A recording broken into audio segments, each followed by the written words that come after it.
हम पे एतबार करो, जो 100 दफा ये कहते हैं वही आस्तीनों में खंजर छिपाए रहते हैं।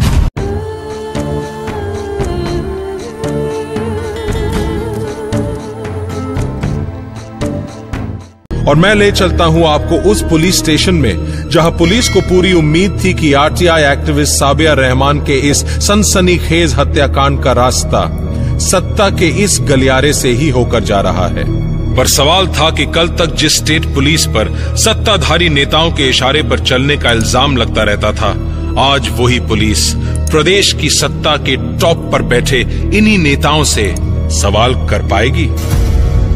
और ये शक एक तरह से सच ही साबित हुआ जब पुलिस ने साबिया से नेताओं की लगातार होने वाली बातचीत के फोन डिटेल्स मिलने के बाद भी नेताओं से नहीं, साबिया के पिता श्री मेहरबान से पूछताछ शुरू की। आपकी पिछले कुछ दिनों में क्या राघव प्रसाद से कोई बातचीत हुई है? हाँ, हुई तो थी। मतलब मैंने जिस दिन ये सब हुआ था उसी दिन उनको फोन किया था मैंने। And what was his reaction?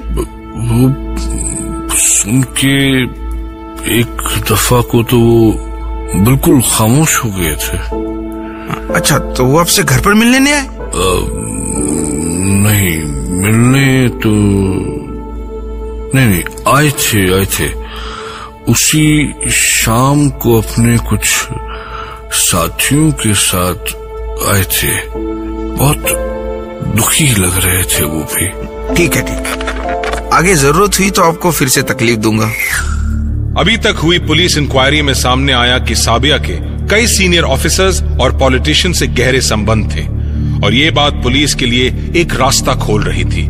पर तभी विधानसभा में लीडर ऑफ ऑपोजिशन निलय सिंह ने मुख्यमंत्री मध्य प्रदेश को पत्र लिखकर इस केस की सीबीआई इंक्वायरी की मांग कर दी। वैसे ही केस में राजनीतिक उलझने सुलझने का नाम नहीं ले रही थी कि तभी केस और उलझ गया जब विदेश में रह रही साबिया की छोटी बहन अनीशा ने इंडिया आकर अपने शक जाहिर किए। अनीशा जी, साबिया की बहन होने के नाते आप क्या कहना चाहते हैं? क्या पुलिस आपको न्याय दिलवा सकेगी? मुझे तो सीनियर पुलिस ऑफिसर गगन श्रीवास्तव पर ही शक है। आई डाउट कि ये सब उन्होंने ही करवाया हो और क्या पता इसके बाद हम सब भी उनके निशाने पर हो। इस चौतरफा दबाव के चलते आखिर पुलिस के पास कोई चारा नहीं था और उसने सत्ता दल के सांसद वरुण अजय से पूछताछ की। सर, हमारी जानकारी के हिसाब से साबिया रहमान अभी कुछ दिन पहले ही आपके साथ विदेश यात्रा पर गई थी। हाँ, गई थी। तो लोगों का कहना है कि साबिया के साथ आपके गहरे संबंध थे। ये सब खबर आपको कौन देता है? साबिया आरटीआई एक्टिविस्ट थी, इसीलिए मैं उसको जानता था। पर इसका मतलब आप कुछ भी कहेंगे? साबिया और मेरे बीच में गहरा कुछ भी नहीं था, ना दोस्ती ना दुश्मनी। जैसी पुलिस को उम्मीद थी वैसा ही हुआ। साबिया से संबंधों के बारे में कुछ ऐसा ही स्टेटमेंट सांसद अजय ध्रुवे ने भी दिया। पर इसी दौरान पुलिस इंक्वायरी में एक चौंका देने वाली बात सामने आई कि आरटीआई के तहत साबिया ने इन दोनों नेताओं के खिलाफ जानकारी मांगी थी। पर इसके बाद ही इन दोनों से उनके संबंध अचानक अच्छे हो गए थे। जैसे ही पुलिस को लगने लगा कि वो हत्याकांड की जड़ तक पहुंचने वाली है, तभी केस में कई सत्ता दल के नेताओं के नाम सामने आने से विपक्ष ने प्रदेश सरकार को ही कटघरे में खड़ा कर दिया। हमारी मांग सीबीआई, सीबीआई, सीबीआई, हमारी मांग सीबीआई, सीबीआई, सीबीआई, हमारी मांग सीबीआई, सीबीआई, सीबीआई। और भारी दबाव के चलते राज्य सरकार ने 3 सितंबर 2011 को इस केस को सीबीआई को सौंपने का फैसला कर दिया। घोषणा के तुरंत बाद सीबीआई ने श्री भटनागर के नेतृत्व में एक जांच दल बनाकर अपना काम शुरू कर दिया। साबिया की बहन अनीशा इस केस में एक अलग ही मोड़ लेकर सीबीआई के पास पहुंची। Hello sir, we got this letter today only. Police इस केस को आत्महत्या का रूप देने की कोशिश कर रही है क्योंकि इसमें आईपीएस गगन श्रीवास्तव खुद शामिल हैं और नरेंद्र श्रीवास्तव शुरू से उन्हें बचाने की कोशिश कर रहे हैं। यही वजह है कि नरेंद्र श्रीवास्तव ने सबूत मिटाने के लिए प्राइवेट कंप्यूटर एक्सपर्ट से साबिया के लैपटॉप को टैंपर करवाया। It can be true sir. तुम्हें ऐसा क्यों लगता है? सर क्योंकि एक मिनट, ये देखिए, ये मैं आज ही लेके आया हूँ। ये साबिया का लिखा हुआ वो लेटर है जो उसने डीजी मध्य प्रदेश को लिखा था।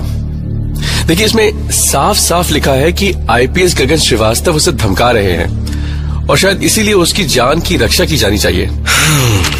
इससे तो यही लगता है कि ये गुमनाम खत भी सही है। पर अगर वो खत सही है तो इस खत को लिखने वाला गुमनाम क्यों है?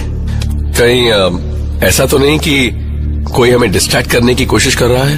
Quite possible. No sir, it's not possible. Miss Anisha, ये पॉसिबल है या नहीं, ये हम पता लगाएंगे। पर फिलहाल यू मे गो। और हाँ अनीशा जी, अगर दोबारा जरूरत पड़ी तो हम आपको फिर से तकलीफ देंगे। Okay sir, bye.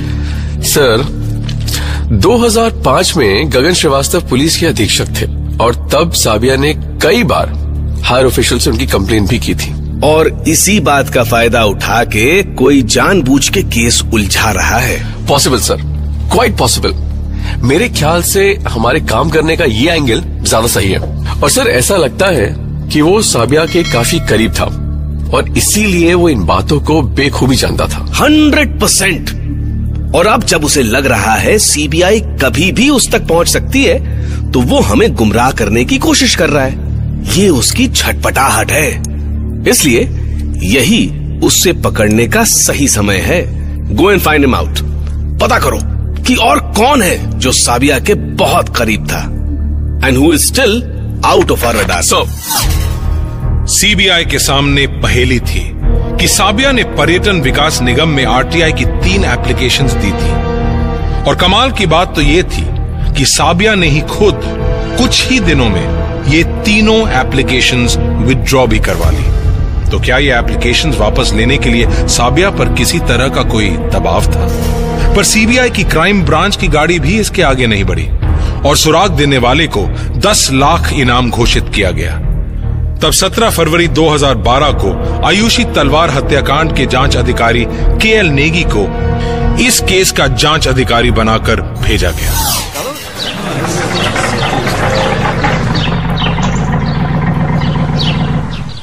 It's an honor to work with you, sir. Sir, हमने क्राइम सीन का रिकंस्ट्रक्शन किया, कॉल डिटेल्स निकाले, लोगों के स्टेटमेंट लिए, यहां तक कि लैपटॉप की हार्ड ड्राइव भी हमने चेक की। पर कुछ नहीं हुआ ना? यही कह रहे हो? अरे हाथी को सूंड से नहीं पकड़ सकते तो पूंछ से पकड़ो, पूंछ से। I didn't get you, sir. देखो, दिमाग जो है वो स्क्रैच कार्ड नहीं है कि खुजाने से लॉटरी लग जाएगी। दिमाग लगाना पड़ता है।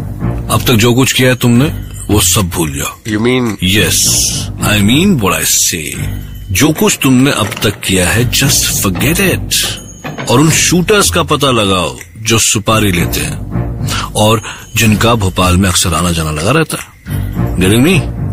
Go, do it fast. इससे पहले कि वो हमारे हाथ से निकल जाए उनको पकड़ो। सर, अब उसका बच पाना मुश्किल है। Go, move. अभी सीबीआई ने इस नई दिशा में काम शुरू ही किया था कि तभी जैसे उसके हाथ लॉटरी लगी। अचानक मध्य प्रदेश से सैकड़ों किलोमीटर दूर कानपुर में इस गुनाह का एक पन्ना खुला। आखिर वो गुनाह का पन्ना कौन सा था? वो कौन सा सूत्र था जो भोपाल से सैकड़ों किलोमीटर दूर उत्तर प्रदेश के कानपुर शहर में मौजूद था?